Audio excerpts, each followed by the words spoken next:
Why are these Nintendo Directs at 6 a.m. Pacific time? Hello everyone, I just got done watching the Nintendo Direct, and let's talk about it. I was excited to watch this. I think a lot of people were. I feel like a lot of people were expecting some big announcements in terms of first-party Nintendo games, possibly next 3D Mario. That's what I was hoping. I gotta say, just being honest, it felt a little disappointing now that it's over. It kind of reminds me of the eating at the Golden Corral buffet. There's like a lot of food here, and I'm gonna stuff my face, but none of it's very good. So I actually made a list, like I was making just really brief notes during the event, and not a lot stood out to me. I guess that's just maybe a factor of getting older. But let me start with the highlight. The Donkey Kong, I almost said Donkey Kong Country, the Donkey Kong Bananza paid DLC. I got excited, they were panning out and I saw the barrel, and then first off, let me say, like 95% of the direct, this was my face.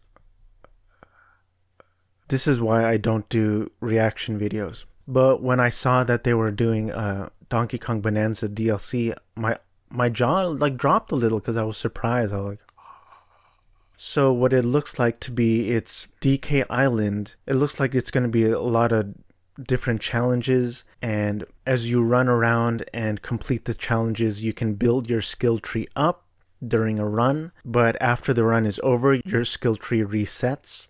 It looks like Void King comes back, a lot of familiar surroundings, a lot of familiar characters. So this one excited me, and I was surprised that they're coming out with a DLC, and one of my first thoughts was, Donkey Kong Bananza is getting a DLC a couple months after the game's release, and I don't believe Super Mario Odyssey got DLC at all. Correct me if I'm wrong. So that was surprising, but at the same time, that was the highlight for me. I'm excited for this DLC, and it's going to be released later today.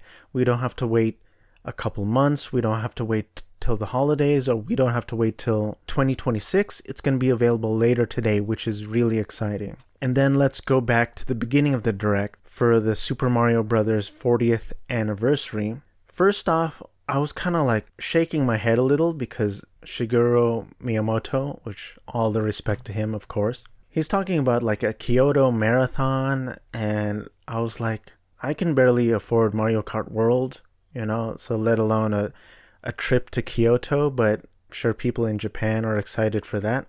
And then they announced the Super Mario Galaxy movie, featuring everyone's favorite voice actor, a revered member in the voice acting community, Chris Pratt. And just briefly, like the Super Mario Bros. Movie, I picked up the physical steelbook. I own it. I supported the movie. I watched it in theaters as well. I didn't love the movie. I didn't really like it. I think kids really liked it. There's a bunch of Easter eggs in there, and I appreciated that, but I didn't really like the movie overall. The movie made bank, which is good for Nintendo and good for gamers overall, I guess, but I didn't really like the movie. Will I watch the second one? Yeah, probably, because I'm a schmuck. Am I excited for the second movie? I'm excited that it's Galaxy, and I'm excited to replay those old games. Speaking of which, it looks like they are re-releasing Super Mario Galaxy 1 and 2 on Switch 2, which the first thought I'm sure everyone had was, yeah, we already got Super Mario Galaxy that was released in the 3D Super Mario All-Stars back for the 35th anniversary, and I'm sure they're going to charge probably $60 for this bundle, and the fans will buy it regardless. I'll probably buy it, sadly. You got a Mario Tennis Fever. The thing that stood out to me was the adventure mode. That looked interesting to me. And then Super Mario Bros. Wonder Nintendo Switch 2 Edition, plus the meetup in Bellabel Park. The meetup in Bellabel Park looks interesting. It kind of looks like a Mario Party spin-off. Can I just briefly say, Super Mario Bros. Wonder, it's a fine 2D Super Mario throwback to the Super Mario. It looks weird. It's weird. The thing that stood out to me in a really bad way was the sound effects, which might sound like a silly thing, but it's a Mario game, and you're jumping every 1 to 3 seconds in that game. I couldn't stand the sound effects for the jumping, and especially in a franchise that has been renowned for its sound effects, like some of the greatest, most iconic sound effects in video game history. For some reason, they went this, it's like a guitar string. I couldn't stand it. You know, that's one of those games where I'll just put the volume either on mute or low and just listen to a podcast while I play through it, which sucks because I love Mario music and sound effects usually. They are bringing Super Mario Wonder to the Nintendo Switch 2. Will I get it? Probably. Again, I'm a schmuck. Another cool announcement was Yoshi and the Mysterious Book. The Yoshi games, I think, are like underrated at this point. They are very solid 2D side-scrolling platformers.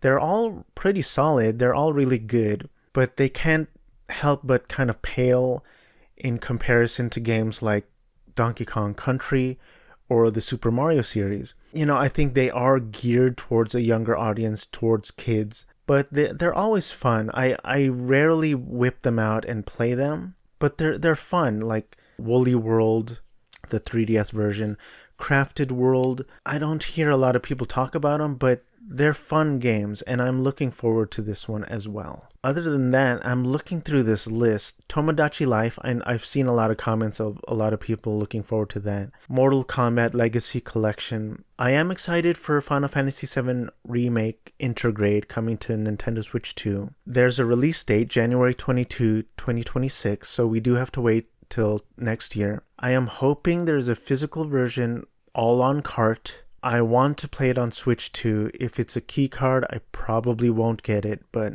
we'll see.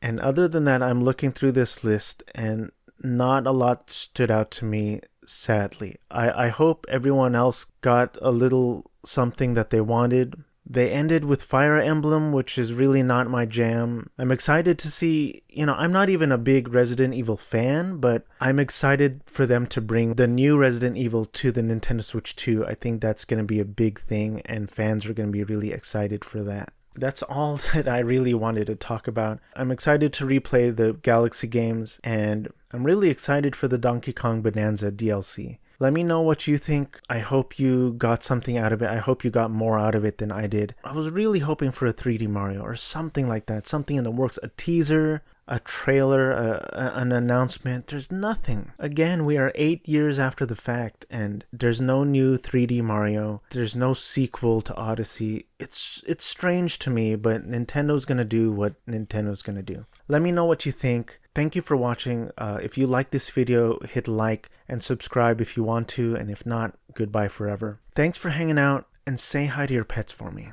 My God, that Nintendo announcer.